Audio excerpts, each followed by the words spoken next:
إلى حضرة النبي سيدنا محمد صلى الله عليه وسلم وآله وأصحابه وأزواجه وذريته وجميع إخوان النبيين والصديقين والشهداء والصالحين وجميع أولياء الله في غامض علم الله ومشايخنا ومعلمينا ثم إلى أرواح والدينا ووالديكم والد الحاضرين خاصة الله أعلم بهم وأصولهم وفروعهم ومن عمر هذا المسجد وصلى واعتكف وتصدق وعبد الله في هذا المسجد سابقا ولاحقا وجميع أهل القبور المسلمين المسلمات المؤمنين المؤمنات خصوصا سيدنا الإمام الغزالي رضي الله عنه وأرضاه أن الله يغفر لهم ويرحمهم ويعلي درجاتهم من كثير مسؤولاتهم ويضاعف حسناتهم ويزيد من بركاتهم وأسرارهم وأنوارهم وعلومهم ونفحاتهم في الدين والدنيا والآخرة وإلى حضرة النبي سيدنا محمد صلى الله عليه وسلم. الفاتحة. بسم الله الرحمن الرحيم. الحمد لله رب العالمين الرحمن الرحيم مالك يوم الدين إياك نعبد اهدنا الصراط المستقيم صراط الذين أنعمت عليهم غير المغضوب عليهم ولا الضالين. بسم الله الرحمن الرحيم. Alhamdulillah, alhamdulillahi rabbil alamin. Wa bihi nasta'inu ala umuri dunya waddin. Asyhadu an la ilaha illallah wahdahu la syarika lah al-malikul haqqul mubin. Wa asyhadu anna sayyidana wa nabiyyana Muhammadan abduhu wa rasuluhu shadiqul wa'dil amin. Allahumma salli wa sallim wa barik wa karrim ala sayyidina wa maulana Muhammad abdika wa rasulika nabil ummi al-fatih lima ughliq wal khatim lima sabaq nasiril haq bil haq wal hadi ila siratikal mustaqim wa ala alihi wa sahbihi haqqa qadrihi wa miqdarihi al-azim. Allahumma salli wa sallim ala sayyidina wa maulana Muhammad al-habib al-alil qadr al-azimil jah wa ala alihi wa sahbihi wa barik wa sallim. Amma ba'du. Usikum wa iyaya bitaqwallahi ta'ala wa ta'atihi faqad fazal muttaqun. Qala Allah subhanahu wa ta'ala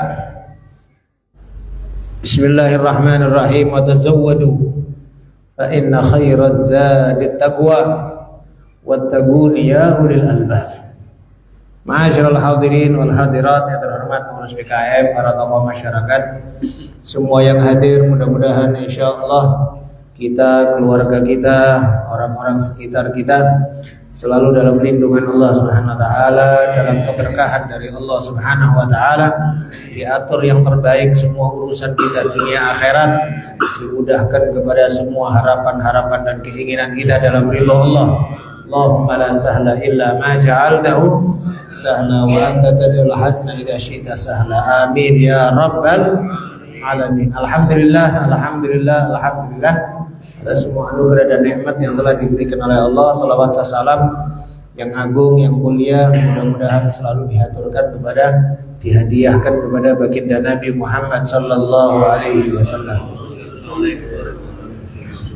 Sholawat itu rasanya satu-satunya ibadah yang kita meminta, kita mewakilkan kepada Allah Subhanahu wa taala. Ibadah itu gak bisa diwakilkan ya. Gak ada sholat wakil, gak ada. Puasa wakil gak ada ya. Haji mungkin kan haji badal, itu pun kalau sudah stroke, udah mau mati, udah gak bisa ya kan. Nah, tapi secara umumnya ibadah gak bisa diwakilkan. Tapi sholawat itu kita mewakilkan kepada Allah.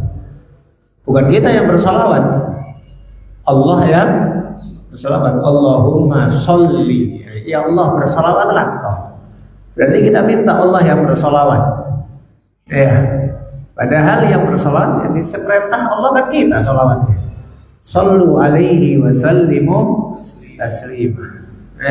Kalau para ulama mengatakan ini keajaibannya solawat dan mulianya baginda Nabi Muhammad sallallahu alaihi wasallam, sebagai bentuk pengakuan kita gak bisa membayar jasanya Nabi. Sampai sholawat pun kita gak bisa. Kita gak ngerti kemuliaannya Nabi. Yang ngerti kemuliaannya Nabi hanya Allah Subhanahu wa ta'ala. Maka wakil Allah Subhanahu wa ta'ala yang apa tadi? Yang bersolawat kepada baginda Nabi Muhammad sallallahu alaihi wasallam. Terlupakan keluarga, sahabat dan seluruh pengikutnya ila yaumil qiyamah. Mohon maaf atas liburnya ngaji beberapa saat karena satu dan lain hal dari udzur. Mudah-mudahan insyaallah tetap istiqomah dan mudah-mudahan insyaallah ya sehat walafiat, insyaallah umur yang barokah insyaallah. Ya. Akhir dari pembahasan kita pada waktu lalu adalah kita membahas tentang adab dan doa-doa bangun dari tidur. Ya, sudah kita jelaskan bahwa tidur itu sebuah bentuk gambaran akan mati. Bangun tidur gambaran akan dibangkitkan oleh Allah setelah mati. Maka saat mau tidur, baik-baiklah kita mengakhiri hari kita dengan doa, dengan zikir, dengan niat-niat baik dan lain sebagainya. Dan juga pertama kali kita bangun, pikiran kita ini ngarah kemana gitu. Nah itu yang perlu baik-baik itu. Jadi pertama kali kita bangun, bersyukur kepada Allah Subhanahu wa Ta'ala. Sudah kita jelaskan dan beberapa doa-doa kemarin, kesunahan-kesunahannya awal bangun tidur. Apakah itu waktunya sebisa mungkin sebelum subuh. Saya ingat saya jelaskan ucapannya Sayyidina Hasan Al-Basri. Ketika ditanya tentang orang-orang yang nggak bisa tahajud, beliau mengatakan ulaika qaumun qad asqalatuhum dzunubuhum. Mereka adalah kaum yang dibuat berat oleh dosanya mereka sendiri. Sehingga karena banyaknya dosa berat, dosanya mereka nggak bisa bangun malam. Bangun malam, sholat tahajud itu kemuliaan dari Allah. Allah tidak memberikan kemuliaan kepada orang-orang yang terlalu banyak dosa. Maka oleh sebab itu diusahakan Tuhan. Kadang sering kita sampaikan. Kadang orang kalau sudah terbiasa bangun malam, meskipun dia tidurnya jam 3, dia tidurnya umpamanya terlambat. 2:30 umpamanya dia terlambat tidur. Pasti bisa bangun setengah jam sebelum subuh. Tapi orang tidur nggak biasa tahajud, nggak biasa bangun malam. Meskipun tidurnya jam 10, tidurnya setengah 10, masih tetap saja bangunnya subuh. Itu masih untung subuh. Kadang orang-orang yang nggak perhatian sama sholat subuh, bahkan sampai ada orang yang nyoba di satu perusahaan, orang-orang yang kerja di satu bangunan, entah buat hotel, entah buat ruko besar, pemiliknya muslim, masya Allah, dikumpulkan semua pegawainya, semua pekerjanya, tukang-tukangnya, yang jumlahnya tukang tidak kurang dari 130 orang. Ditanya yang sholat subuh cuma 1 orang.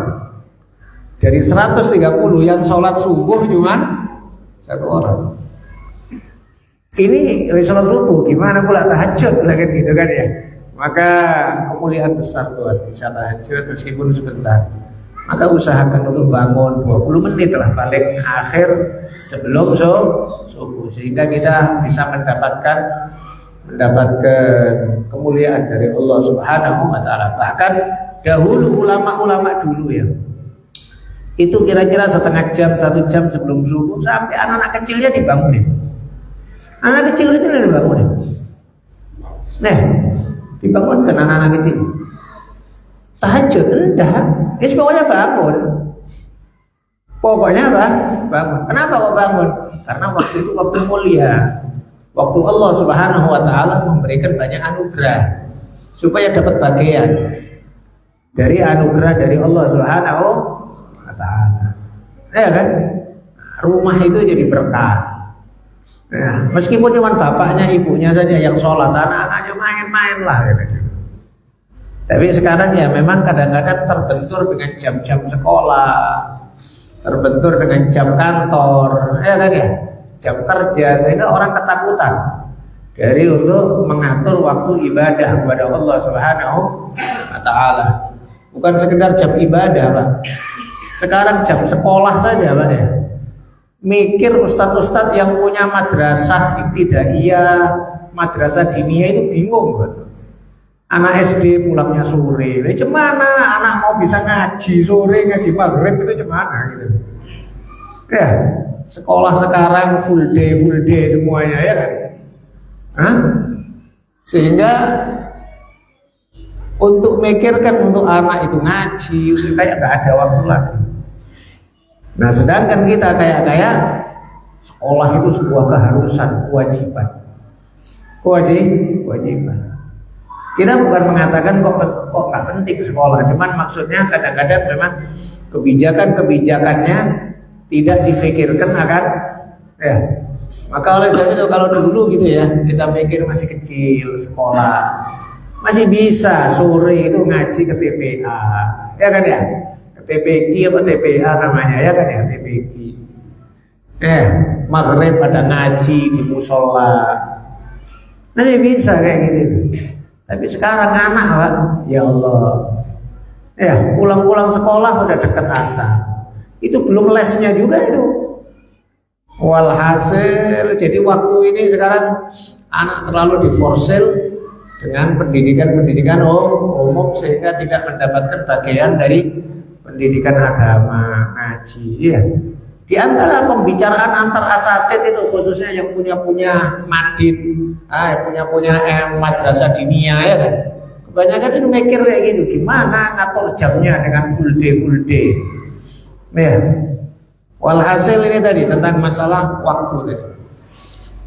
Pastinya diusahakanlah waktu kita ini sesuai dengan jadwal yang diminta oleh Allah Subhanahu wa Ta'ala. Ketika Allah meminta kita bangun. Ketika Allah meminta kita sholat, ya sholat. Ya, jangan pula gara-gara kantor, gara-gara kerja, kemudian nggak sholat dan lain sebagainya. Setelah bangun tidur, kemudian berikutnya adalah fasal adabul libas, adab berpakaian. Imam Ghazali dalam kitab Bidayatul Hidayah ini berkata, pesan-pesan untuk berpakaian. Fa idza labista thiyabak, kalau engkau memakai baju-bajumu, fanwi bihi imtithala amrillahi ta'ala fi satri auratik, maka niatkan dengan pakaian tersebut mengikuti perintah Allah Subhanahu wa Ta'ala di dalam menutup auratmu. Menutup aurat. Niatkan untuk menutup aurat. Berarti kalau diniatkan menutup aurat, Anda dapat pahala wajib. Karena menutup aurat hukumnya wajib. Pahala wajib 70 kali lipat daripada pahala sunnah. Ya. Nah, maka dalam berpakaian diniatkan untuk nutup aurat.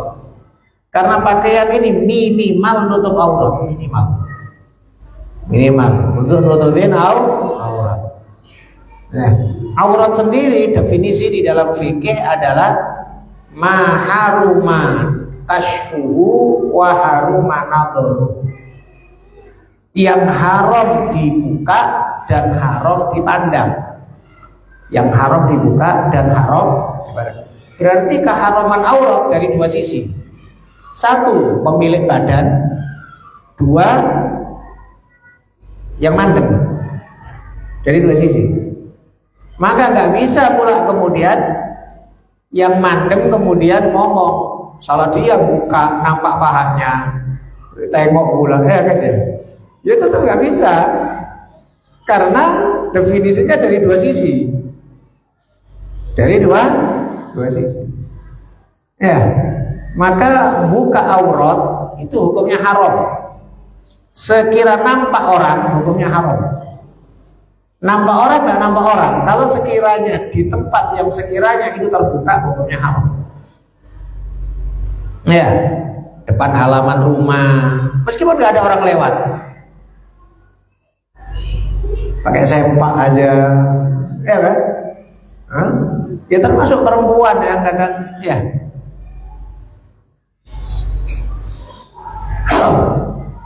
Kecuali kalau memang dipastikan nggak nampak orang dan itu lil hajah, boleh di kamar mandi, di kamar. Anda di kamar sendiri mau tidur sendirian telanjang, boleh apa enggak? Ini sudah vulgar kali dah. Ya, tidur sendiri telanjang. Ya kalau ada hajat ya nggak apa-apa. Hatta adna hajat, meskipun hajat rendah. Semisal panas, umpamanya ya kan? Umpama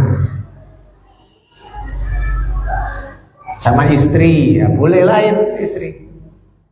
Walhasil tadi kita sampaikan, kalau di tempat yang sekiranya nampak orang maka haram membuka aurat. Ya. Nah termasuk juga dari sisi yang memandang. Gak boleh pula kemudian kita mengatakan salah dia yang buka. Enggak, Pak. Kewajiban kita memejamkan mata. Kita punya kewajiban untuk menutup pandangan kita. Ya. Dan hukum syariat itu tidak berubah dengan kondisi zaman, tidak berubah dengan apapun. Karena itu sudah hukum nas.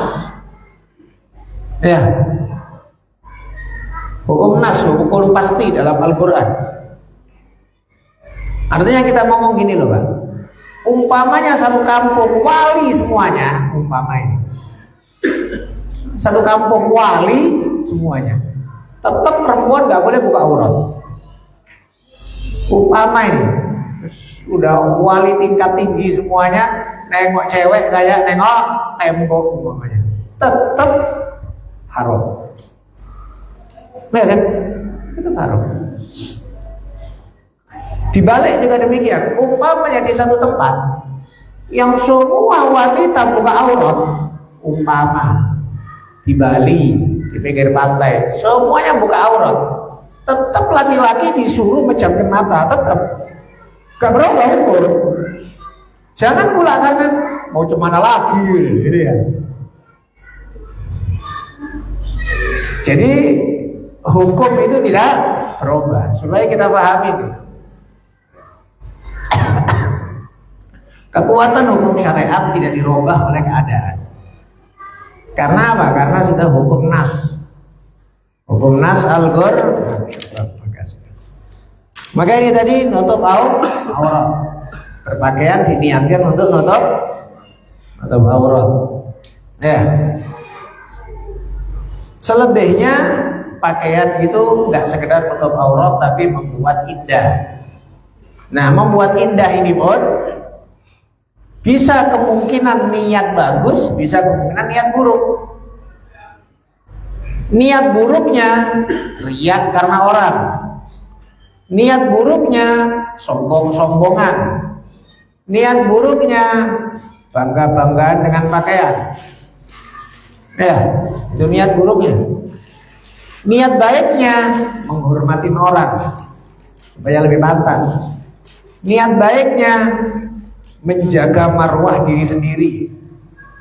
Niat baiknya syiar agama, kalau itu pakaian-pakaian agama dan lain sebagainya. Kan ini kan perkara mubah. Mubah itu bisa jadi baik, bisa jadi buruk. Maka memakai pakaian supaya dipahami ini setiap hari kita lakukan, supaya bernilai ibadah kepada Allah Subhanahu wa Ta'ala. Dan kita di dalam pakaian itu berpikir akan anugerah dari Allah Subhanahu wa Ta'ala. Nikmat dari Allah diberi pakaian. Ya, diberi pakaian. Libasa yuwari sawatikum warisha. Allah ngasih pakaian kepada kita, nurunkan pakaian kepada kita. Ya, untuk nutupin aurat kita, untuk keindahan. Ya, anugerah dari Allah. Dan juga kita berpikir juga lutuf kelembutan Allah Subhanahu wa Ta'ala. Ya, Allah Maha Dermawan dan Rahman Rahim. Meskipun kita pendosa, tapi pakaian ini masih mau dipakai. Ya, sebetulnya pakaian nggak mau dipakai sama orang pendosa sebetulnya. Loh, dari mana Ustaz ngomong kayak gini? Dari cerita Nabi Adam yang melakukan kesalahan di surga, pakaiannya lepas semuanya. Sampai Nabi Adam cari-cari daun. Ya kan? Wa tafiqa yakhsifani alaihi ma min waraqil jannah. Setelah makan buah yang terlarang itu terlepas bajunya. Set, lepas semuanya. Kok teriak-teriak bajuku. Akhirnya nyari-nyari daun-daun untuk nutupin kemaluan Nabi Adam. Hah? Kita dikasih kelembutan oleh Allah Subhanahu wa taala. Tanya dosa tapi ditutupin oleh Allah Subhanahu wa taala. Ya. Kita berpikir kalau umpamanya dosa kita itu punya bau, Pak. Ya, punya bau busuk, rasanya lah ya. Cemana lah bau busuk kita ini, ya kan? Keluar nggak bisa keluar kita kan orang. Nah, kita bersyukur kepada Allah, ada kelembutan dari Allah Subhanahu wa taala. Sehingga kita bersyukur, pakai baju pun juga demikian. Bersyukur kepada Allah. Alhamdulillahilladzi kasani hadza wa razaqani min ghairi haulin minni wala quwwah. Segala puji bagi Allah yang memberiku pakaian ini min ghairi haulin minni wala quwwah, tanpa daya dan upaya kekuatan dariku. Murni dari Allah Subhanahu wa taala.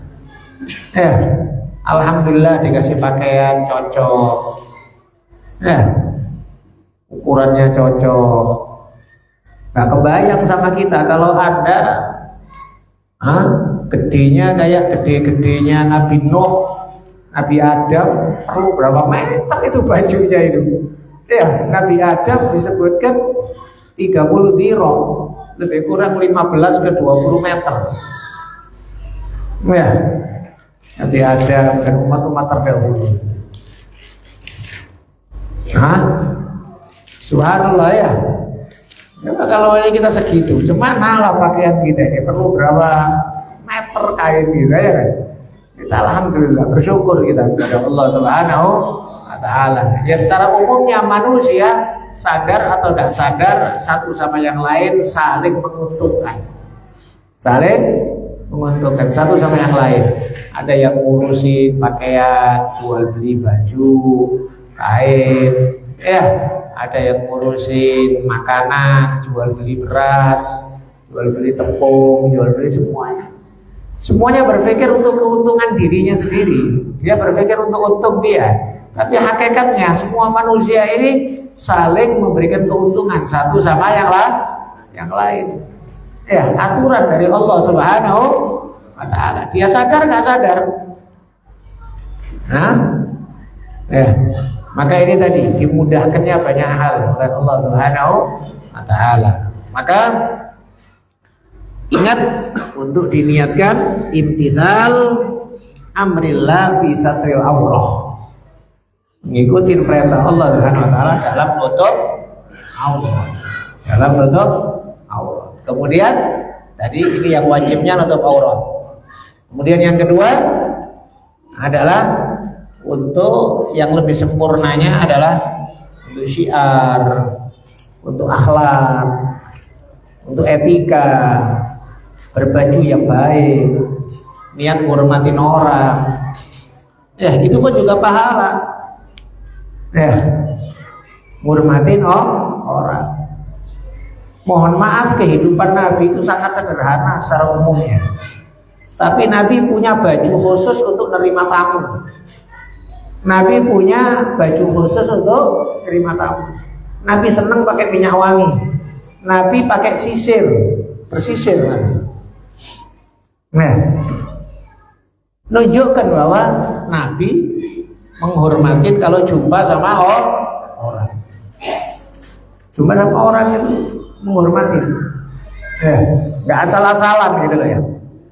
Jumpai tamu kaos oblong, jumpai tamu singlet, ini nggak ngormatin orang kayak gini nih, ya kan? Jumpain orang bau segala macam kayak gini ya. Maka menghormatin orang juga bagian dari etika adab Nabi. Nah, di dalam pakaian juga demikian, diperhatikan dari adab-adab syariat. Semisal jangan memakai pakaian niat syuhroh. Niat syuhroh itu niat tampil beda. Nah, itu dilarang. Tampil beda dari yang lain supaya aneh. Itu nggak perlu. Disebutkan dalam hadis Nabi, man labisa thawba syuhrah haqqun 'alallah ayyul bisahu thawbal billah yauma yaqumul ashhad.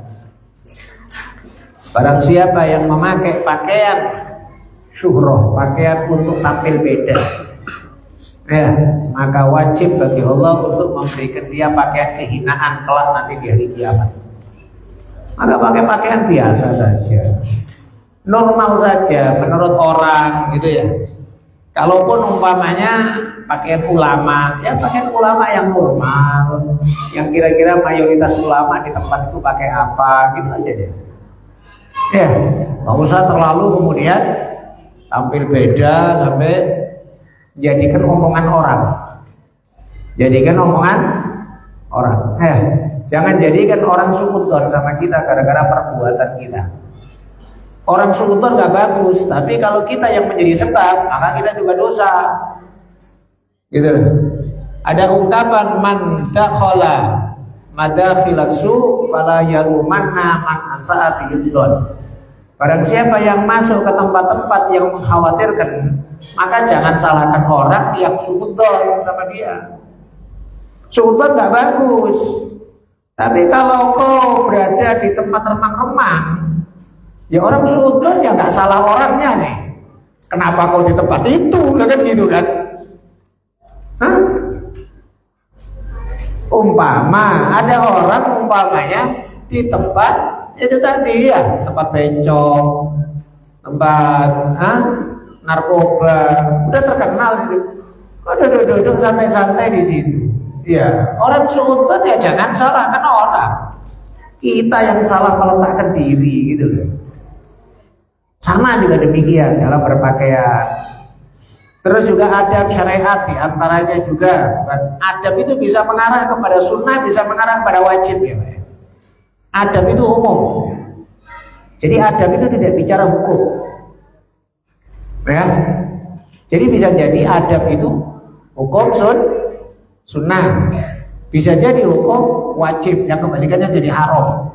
Semisal umpamanya laki pakai baju wanita, wanita pakai baju laki, haram itu Pak. Itu nas hadis itu haram. Ya, maka saya ini sebentar lagi mau 17 Agustusan ya. Kadang-kadang ada aja ya lomba bapak-bapak pakai daster. Begitu buat ketawa-ketawa mulai ya, bapak-bapak pakai das, haram itu Pak. Ya, boleh buat olahraga atau buat lomba-lomba yang buat ketawa boleh, tapi janganlah sesuatu yang jelas di dalam agama diharamkan. Semisal tadi pakai pakaian, maka pakaian laki tetap laki, pakaian perempuan perempuan, nggak boleh dicampur-campur. Nah, ini termasuk tadi kita sampaikan tentang demikian juga adab berpakaian, mulai dengan yang kanan. Ini sunnah lah ini sunnah ya. Nabi kana Rasulullah yuhibbut tayammud. Nabi itu selalu senang memulai dengan yang kanan. Mulai kanan bukan berarti nggak pakai kiri, tapi kiri nomor 2 gitu loh Pak. Pakai sandal suka kanan, tapi bukan berarti satu sandal. Ya sandal 2. Ya. Pakai baju mulai kanan, tapi bukan berarti nggak pakai kiri, tetap ya kan. Bersisir mulai kanan bukan berarti yang kiri nggak disisir. Saya sebut kayak gini, kenapa? Karena ulama kita kalau bertasbih Pak, itu 2 jari dipakai, tapi mulai kanan. Kalau bertasbih 2 jari dipakai, tapi mulai kanan. Karena ada sebagian orang ya salah paham dia. Nabi suka kanan, jadi orang bertasbih pakai jari kiri, bid'ah, sesat. Loh, dari mana bedanya? Iya, karena Nabi itu suka kanan. Suka kanan bukan berarti tidak memakai kiri, tapi memulai dengan kanan. Nah, sabdanya Nabi di dalam zikir, Nabi kan bersabda, ikiduhunna bil anamil fa innahunna mas'ulat yaumal qiyamah. Kalian hitung dengan jari-jari kalian, karena jari-jari itu nanti dipertanyakan di hari kiamat. Pakai jari-jari, itu ada hadisnya. Bukan berarti kok nggak boleh pakai tasbih, karena zaman Nabi nggak ada tasbih. Ya kan itu kan perkembangan zaman lah. Tapi ada hadis, ada hadis Siti Juwairiyah, istrinya Nabi.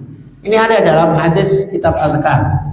Siti Juwairiyah itu di pojokan rumahnya ngumpulin kerikil 1000 kerikil, dan beliau tidak tidur kecuali selesai menyelesaikan 1000 kerikil itu, kerikil kecil-kecil.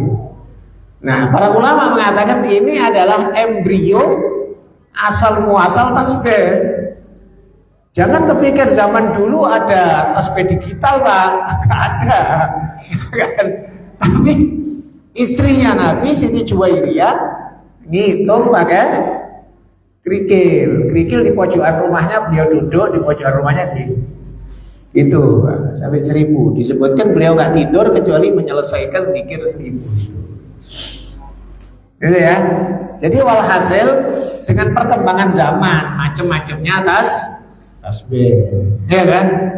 Macam-macam. Dulu itu Pak, kita kecil, kita ngertinya tasbih kan cuma 33 sama 100 Pak. 33 sama 100. Ya, saya ingat itu masih SD saya itu. Kawannya abah saya berangkat haji terus dijanjikan, nanti aku pulang haji, aku kasih tasbih yang bisa untuk 100.000. Bisa untuk 100.000. Saya dulu tuh mikir 100.000 itu berapa panjangnya dulu ini. Wah, panjang-panjangnya aku tunggu dia pulang.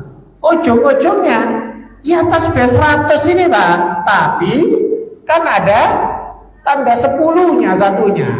Kecilnya itu ada. Ya. Karena mungkin sebagian tasbih Anda tahu ya, tasbih ya. Nah, kalau kayak gini ini nggak ada nih, ini 100 nih. Ini. Nah, ini 100. Tapi kan ini ada 10 ini Pak. Ini ada 10. 10 otomatis kalau diganti gini, jadi sampai 10 jadi 1000. Waktu itu ditaruh sini. Jadi katanya kalau sudah dapat 1000 dipindah ke sini.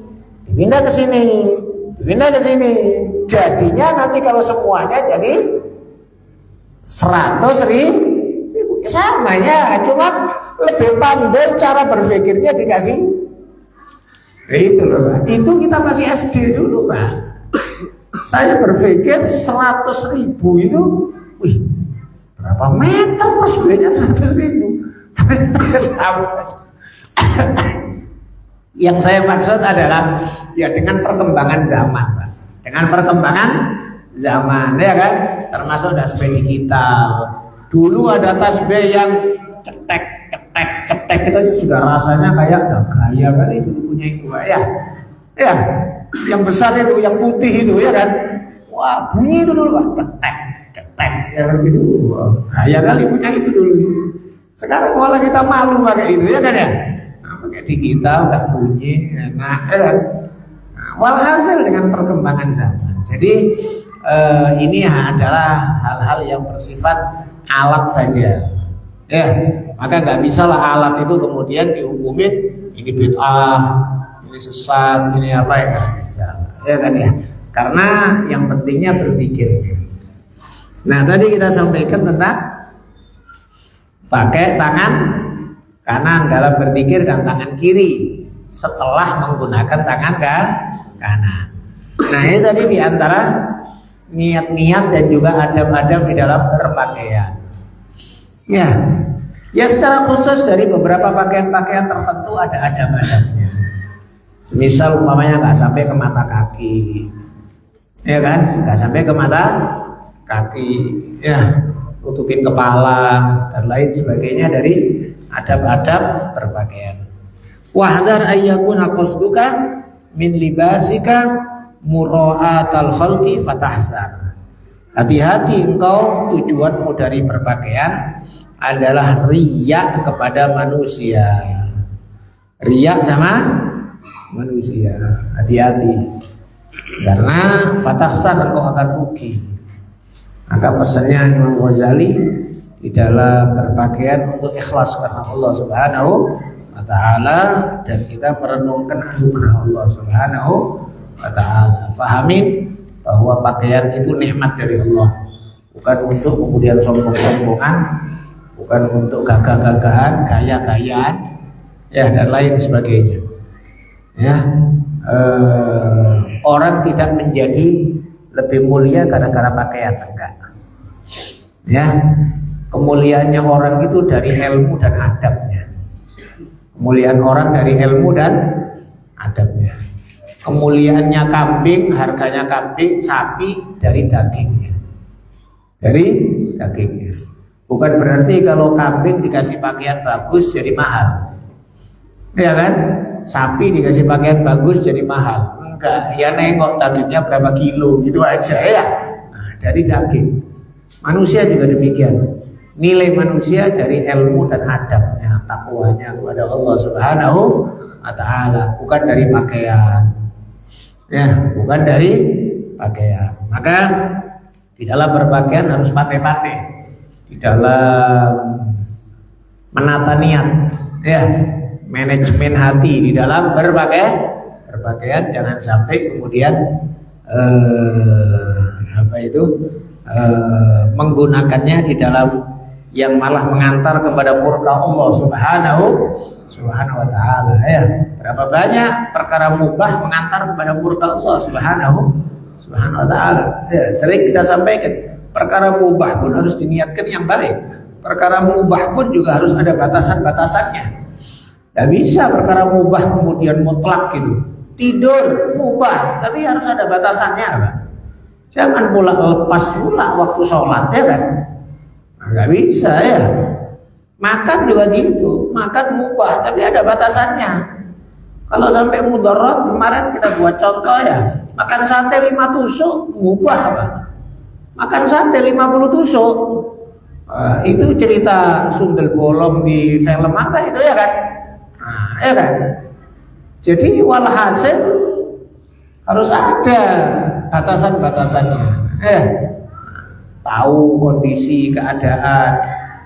Mubah itu perkara mubah, tapi kalau sampai mengarah kepada mohon maaf, menghilangkan hak-hak seseorang, jadi haram. Ya. Anda mau main, ngobrol sama kawan, mubah. Tapi kalau gara-gara ngobrol nggak kerja, istri terabaikan, anak terabaikan nafkahnya, jadi haram, Pak. Ya kan? Maka mubah pun juga harus ada batasan-batasannya. Jangan sampai kemudian mengabaikan kewajiban-kewajiban yang lain. Ini tadi kita bicara tentang masalah pakaian, ya, supaya dijadikan juga hari-hari kita. Setiap hari kita pakai baju, setiap hari kita pakai sarung, maka diniatkan karena Allah Subhanahu wa ta'ala. Doa mulai dengan kanan dan lain sebagainya. Karena kadang-kadang hal yang mulai dari kanan ini sering juga, Pak, nggak diperhatikan. Pakai sandal. Sering juga kadang orang asal aja pakai mulai kiri, ya kan ya? Termasuk yang sering, mohon maaf, yang sering saya nampak kalau pakai jaket, Anda tengok kalau pakai jaket, biasanya kiri duluan. Entah kenapa ya orangnya. Mayoritas orang kalau kita tengok, kalau pakai jaket itu mulai kiri dulu. Anda perhatikan? Kebanyakan orang. Ya, saya nggak berbicara yang ahli ngaji gitu ya. Tapi istilahnya nggak cocok lah, orang sering ngaji tapi pasti pakai masih jaket pakai kiri, minum masih tangan kiri dan lain sebagainya, ya kan ya. Maka membiasakan diri untuk yang sunnah, karena sunnah itu juga pahalanya luar biasa. Ya, jangan dianggap maka definisi sunnah di dalam fikih yang mengatakan yang mengamalkan dapat pahala, yang tidak mengamalkan nggak apa-apa. Nggak apa-apa itu perlu ditelaah ulang gitu. Rugi kok nggak apa-apa gimana sih ya kan gitu kan ya. Khususnya di akhir zaman. Ya, maka hidupkan sunnah di tengah-tengah masyarakat kita sehingga masyarakat kita membiasakan diri akan kesunahan Nabi. Yang itu adalah fadilahnya besar. Barang siapa yang menghidupkan sunnahku di saat aku sanggup umatku, maka ditulis untuknya pahala 100 orang mati syahid. Ya, 100 orang mati syahid lah. Nah, gampang meskipun cuma satu sunnah. Satu sunnah, 100 orang mati syahid. Wa fi riwayat, dalam riwayat, man ahya sunnati faqad ahyani. Barang siapa yang menghidupkan sunnahku, maka sesungguhnya dia seakan-akan menghidupkan aku. Gimana menghidupkan aku? Ya kalau menghidupkan Nabi berarti gimana itu pahala besarnya itu? Menghidupkan satu orang saja pahalanya kayak menghidupkan seluruh manusia dalam Al-Quran. Ya kan? Min ajli dzalika katabna ala bani Israil annahu man qatala nafsan bighairi nafsin faka'annama qatala an-nasa jami'an wa man ahyaha faka'annama ahya an-nasa jami'an. Karenanya kami tulis ketetapan Bani Israil, siapa yang membunuh satu orang tanpa hak maka dia seakan-akan membunuh seluruh manusia. Dan barang siapa yang menghidupkan satu orang maka dia seakan-akan menghidupkan seluruh manusia. Arti menghidupkan itu maksudnya menolong orang dari kematian. Ya nggak mungkin pula orang udah mati dihidupkan, ya nggak mungkin, itu mujizatnya Nabi itu kan, Nabi Isa. Tapi maksudnya orang mau mati gitu. Maka dari sini sebetulnya ya dokter-dokter itu ya, pahalanya itu nggak ketulungan kalau ikhlas. Ya kan? Sama juga demikian polisi itu Pak, pahalanya besar Pak, polisi itu. Kalau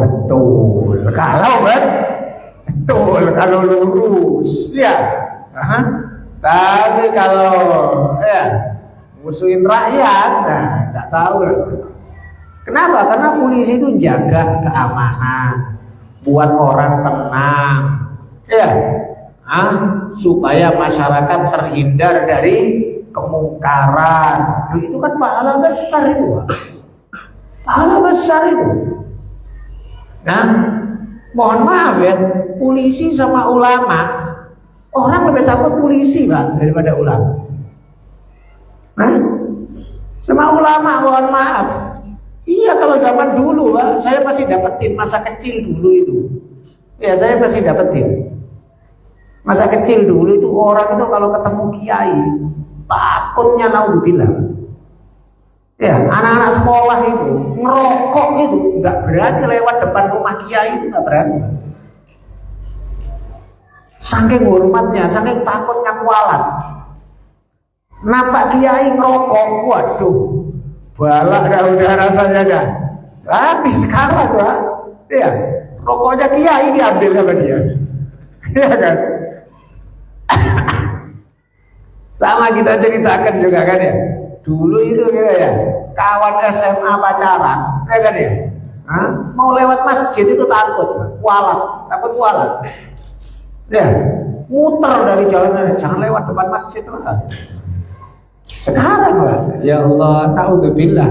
Kadang-kadang di dalam kamar mandi masjid melakukan kayak gitu ya. Berapa waktu lalu kan ada berita itu di Tembung atau di mana itu ya kan. Naudzubillah men, zamannya Pak. Maka di sini tadi kita sampaikan, tapi kalau polisi punya kehormatan Pak. Ya, punya kehormatan, orang takut maksiat. Itu tadi kalau niatnya ikhlas karena Allah, ya memang betul-betul baik, maka pahalanya luar biasa. Dokter dan sebagainya. Tapi kalau umpamanya ya mohon maaf, belok-belok, ya kan ya, ada permainan-permainan, ya itu yang mengarah kepada permusuhan. Wallahu a'lam. Mudah-mudahan diberkahi oleh Allah Subhanahu wa taala, kita semuanya dalam lindungan Allah Subhanahu wa taala. Al-Fatihah. Bismillahirrahmanirrahim. Ar-Rahmanir-Rahim, Maliki Yaumiddin.